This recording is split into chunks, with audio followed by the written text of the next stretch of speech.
안녕하세요.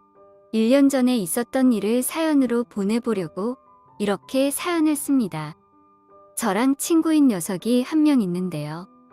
그 친구와 그 친구의 아내와 있었던 일입니다. 한참 코로나 바이러스 때문에 밖에서 술을 마시거나 각종 모임을 하기가 껄끄러울 때 있었던 이야기입니다. 아무래도 영업시간 제한이 있어서 밖에서 술을 마시기가 어려웠잖아요. 지금은 조금 완화가 됐긴 하지만 언제 또 영업 제한이 걸릴지 모르겠네요. 아무튼 그런 영업 제한 때문에 편하게 술 마시기도 어렵고 그래서 친구네 집에서 술을 마셨습니다. 그 친구는 저와 군대 동기에다가 5년 전 전역한 이후에도 꾸준히 연락하고 지낸 매우 가까운 사이입니다.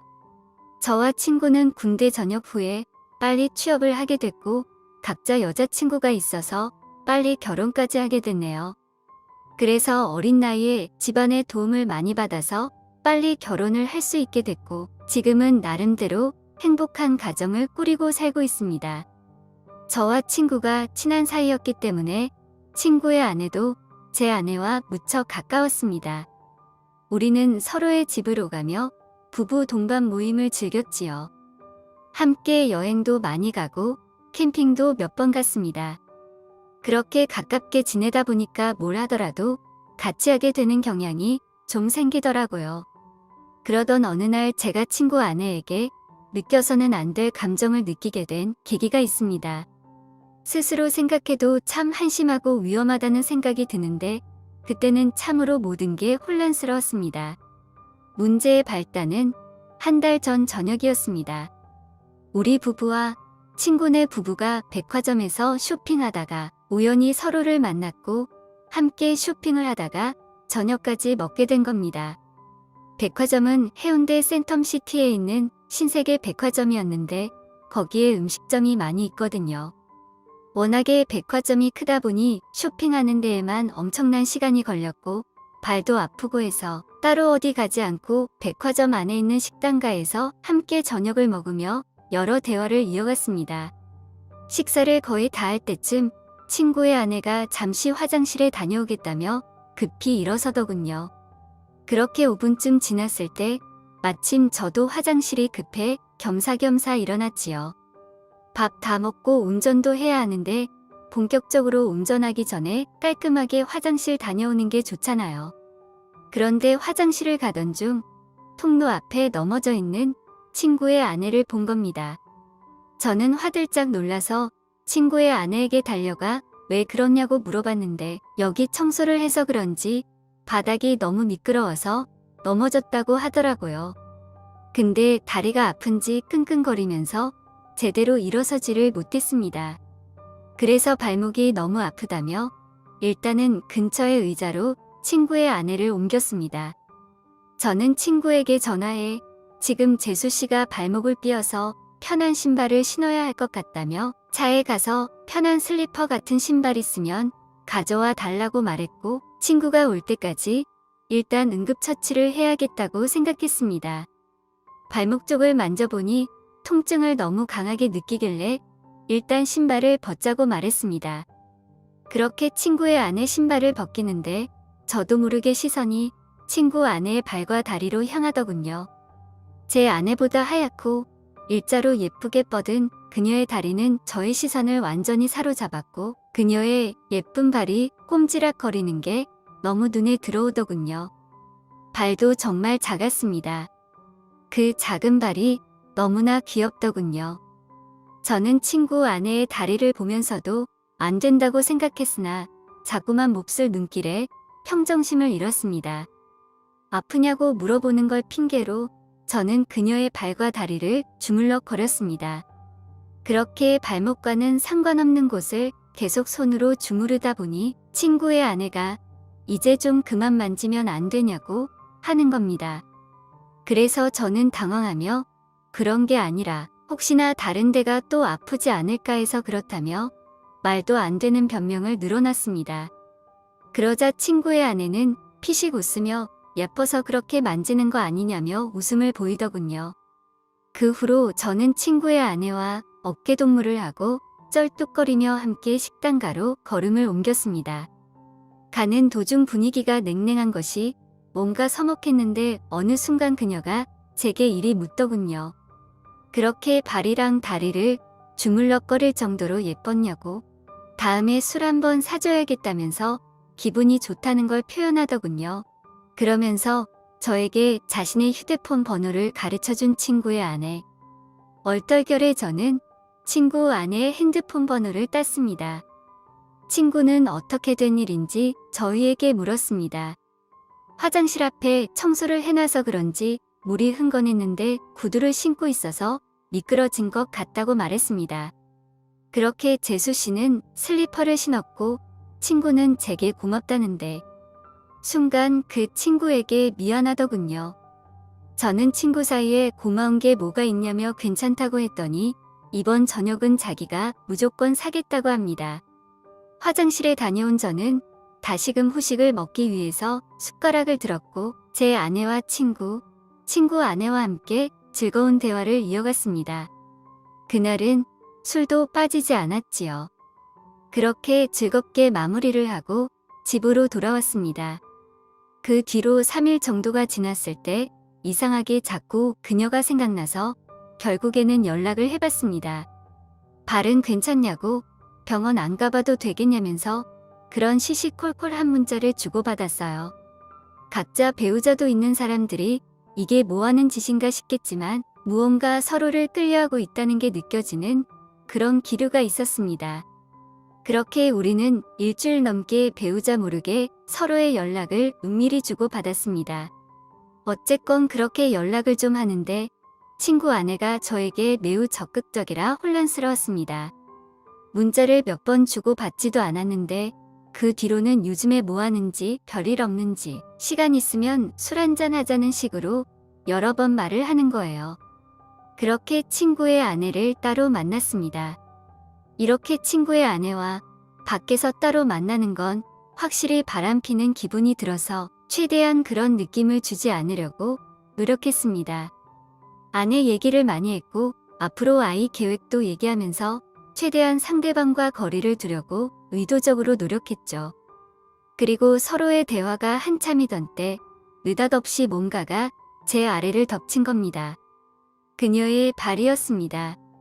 이제 좀 발이 괜찮아졌는지 그녀는 제 다리 사이로 발을 넣어 발가락을 현란하게 움직이기 시작했습니다. 너무 어이가 없고 이 사실이 믿기지 않더군요. 그녀를 마주보고 대화하던 제 얼굴은 크게 일그러졌고 친구 아내는 저를 보며 도발하는 눈빛을 날렸습니다. 초저녁에 만나서 그렇게 간단하게 자리를 가지려고 했는데 계속 이렇게 하다가는 뭔가 사고를 칠 것만 같아서 저는 급하게 집으로 가야 한다며 집으로 돌아갔습니다. 솔직히 너무 무섭더군요. 그녀는 정말 친구에게는 과분하다는 생각이 들 정도로 아름다운 미녀인데 왜 갑자기 저한테 그렇게 대놓고 도발을 하는지 믿을 수도 없었고 그런 그녀의 태도를 어떻게 받아들여야 할지 혼란스럽기만 했습니다. 그렇게 안절부절 못하면서 휴대폰만 보고 있었는데 어느새 시간은 12시쯤이 되었고 마음이 심란해 잠이 오질 않더군요. 그런데 느닷없이 어디선가 전화가 걸려오는 겁니다. 친구 아내였습니다. 저는 전화를 받지 않으려고 했으나 자꾸만 걸려오는 전화에 난감했습니다. 제 아내는 이 야심한 밤에 누구냐며 짜증을 냈고 저는 회사 상사 전화라며 거실로 나와 걸려오는 전화를 속삭이며 받았습니다. 이렇게 늦은 시간에 왜 자꾸 전화하냐고 말했습니다. 그러자 한동안 말이 없던 그녀는 남편이 오늘 급하게 출장 때문에 지방으로 내려간다며 우리 집으로 오라고 하더라고요. 저는 가지 않겠다고 대답하고 전화를 끊었지만 마음이 너무 혼란스러웠습니다. 사실은 미치도록 가고 싶었습니다. 도저히 그녀의 유혹을 떨쳐내기가 쉽지 않더라고요. 앉아서 10분 동안 안절부절하며 생각만 한 것 같습니다. 이건 마치 하늘이 준 기회라고 생각했거든요. 아직 혈기왕성한 어린 나이에 한 명이라도 더 경험하는 것이 하늘이 나에게 준 축복이 아닐까 하는 생각이 들었습니다. 도저히 그 유혹을 떨쳐버릴 수 없었습니다. 결국 저는 자고 있던 아내 귀에 대고 회사에 급한 일이 있어 나가봐야 한다고 둘러대며 급히 옷을 입었습니다. 그렇게 집에서 나온 저는 친구네 집으로 향했습니다. 친구의 집 앞 대문에 서서 가만히 있었습니다. 항상 이곳을 올 때면 친구가 저를 반겨줬는데 오늘은 친구가 아니라 친구의 아내가 저를 반겨주겠다는 생각이 들더군요. 한편으로는 마음이 참 씁쓸했습니다. 그렇게 집으로 들어가 현관을 지나 거실로 들어서니 촛불이 켜져 있었고 와인까지 준비되어 있었습니다. 그 광경을 보고 저는 정말 두근거리더라고요. 옷을 거의 반은 벗은 채 있었던 친구의 아내 뒷모습을 보고 이렇게까지 마음먹고 바람을 피려고 하는 저 여자의 정체가 도대체 뭔지 궁금했습니다. 만반의 준비를 하고 친구의 남편을 꼬시는 여자가 정상이라고 생각이 들지 않았거든요. 저는 일단 경계하는 자세로 그녀와 이야기를 이어나갔습니다. 그녀의 이야기를 들어보니 충격적인 사실을 한 가지 알게 됐습니다. 자기가 지금 이러는 이유는 자신의 남편이 먼저 바람을 폈기 때문이라는데요. 남편은 어느 순간부터 출장을 굉장히 많이 가기 시작했고 그런 남편이 의심스러워서 남편의 휴대폰을 조금씩 봤다고 하더라고요. 근데 남편의 휴대폰에는 직장 동료와 주고받은 연락이 상당히 많았는데 그 중에 몇 명의 후배와 나눈 연락은 느낌이 많이 달랐다고 합니다. 심지어 한 명의 후배와 바람을 피운 게 아니고 여러 명의 여자와 동시에 바람을 피우고 있었던 겁니다. 그러니까 그렇게 출장을 핑계대며 항상 외박을 했던 것이었어요. 그래서 자기도 바람을 필 생각으로 저에게 도발을 했다고 말하더라고요. 그렇게 그녀의 이야기를 한동안 듣던 저는 와인에 취해 친구 아내와 건너서는 안 될 강을 건너게 되었습니다. 이렇게 아름다운 여자와 사랑을 나눈다는 게 저에게는 정말 꿈만 같은 시간이었습니다. 정말이지 행복하더군요. 저는 주체할 수 없는 사랑을 듬뿍 주었습니다. 짧은 시간 동안 무려 3번 사랑을 나눴죠. 간만에 뜨거운 관계를 나누니 슬슬 배가 고프더군요.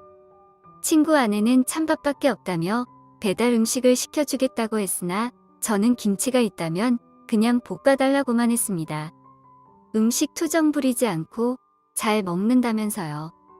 그렇게 저는 친구 아내가 만들어준 볶음밥을 먹었고 딱히 약속하지는 않았으나 그 친구 모르게 친구 아내와 깊은 감정까지 주고받았습니다. 그렇게 몇 달이 지나고 여름 휴가를 받게 되는 날이었습니다.